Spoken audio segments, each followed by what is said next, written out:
Welcome to 108 news Telugu బులెటిన్ల ముందుగా headlines.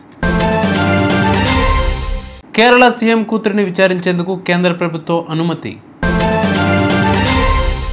IPL కోసం honeymoon cancel చేసుకున్నాడు. ఆపై 2 చేతులతో బౌలింగ్ వేసి అదరగొట్టాడు. ఎమ్మెల్సీ అభ్యర్థిగా గౌతమ్ రావు, కిషన్ రెడ్డిపై రాజాసింగ్ తీవ్ర ఆగ్రహం.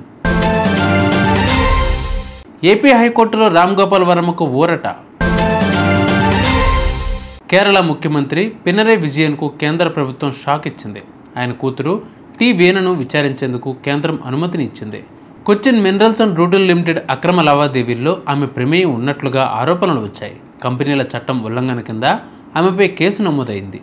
ఈ క్రమంలో కొచ్చిన్లోని ప్రత్యేక న్యాయస్థానంలో ఆమెపై serious fraud investigation office chargesheet దాఖలు చేసింది. ఇదే కేసులో ఈడీ మనీ లాండరింగ్ కేసు నమోదు చేసింది. గతంలో బంగారం స్మగ్లింగ్ కేసులో విజయన్ కూతురికి సంబంధాలు ఉన్నట్లు వార్తలు కూడా వచ్చాయి. అప్పట్లో ఆ ఆరోపణలు రాజకీయంగా దుమారం రేపాయి. సన్ రైజర్స్ హైదరాబాద్ తరపున బరిలోకి దిగిన స్పిన్ ఆల్రౌండర్ కమిందు మిండెస్ ఇటీవలే తన గర్ల్ ఫ్రెండ్ నిష్నిని పెళ్లి చేసుకున్నాడు. అంతకుముందే హనీమూన్ ట్రిప్ కూడా ప్లాన్ చేసుకున్నారు. కానీ మ్యాచ్ కోసం దాన్ని క్యాన్సిల్ చేసుకుని కోల్కతా వచ్చేశాడు. ఇక నిన్న కేకేఆర్తో జరిగిన మ్యాచ్లో కమిందు ఒకే ఓవర్ బౌలింగ్ చేశాడు. ఆ సమయంలోనే అతడు తన బౌలింగ్తో అందరినీ ఆశ్చర్యపరిచాడు. ఒకే ఓవర్లో 2 చేతులతో బౌలింగ్ చేసి ఔరా అనిపించాడు. వేసింది ఒక్క ఓవరే అయినా కేవలం 4 పరుగులు ఇచ్చి 1 వికెట్ కూడా తీశాడు. దీంతో 2 చేతులతో బౌలింగ్ వేసి ఐపీఎల్లో వికెట్ పడగొట్టిన తొలి బౌలర్గా కమిందు మిండెస్ రికార్డు సృష్టించాడు. కేంద్ర మంత్రి కిషన్ రెడ్డిపై బీజేపీ నేత గోషామహల్ శాసనసభ్యుడు రాజాసింగ్ ఆగ్రహం వ్యక్తం చేశారు. బీజేపీ స్థానిక సంస్థల ఎమ్మెల్సీ అభ్యర్థిగా గౌతమ్ రావును ప్రకటించడంపై ఆయన అసంతృప్తి వ్యక్తం చేశారు. మీ పార్లమెంటు నియోజకవర్గానికే పదవులు ఇస్తారా అని కిషన్ రెడ్డిని ఉద్దేశించి ప్రశ్నించారు. హైదరాబాద్లో ఇంకా బీజేపీ అభ్యర్థులు లేరా అని నిలదీశారు. పార్టీ అధిష్టానానికి సీనియర్ నాయకులు, కార్యకర్తలు ఎందుకు కనిపించడం లేదని ప్రశ్నించారు. మీకు గులాంగిరి చేసేవారికి పదవులు, టికెట్లు ఇవ్వడం ఏంటని నిలదీశారు. మిగతా నేతలను పక్కకు పెడుతున్నారని ఆరోపించారు.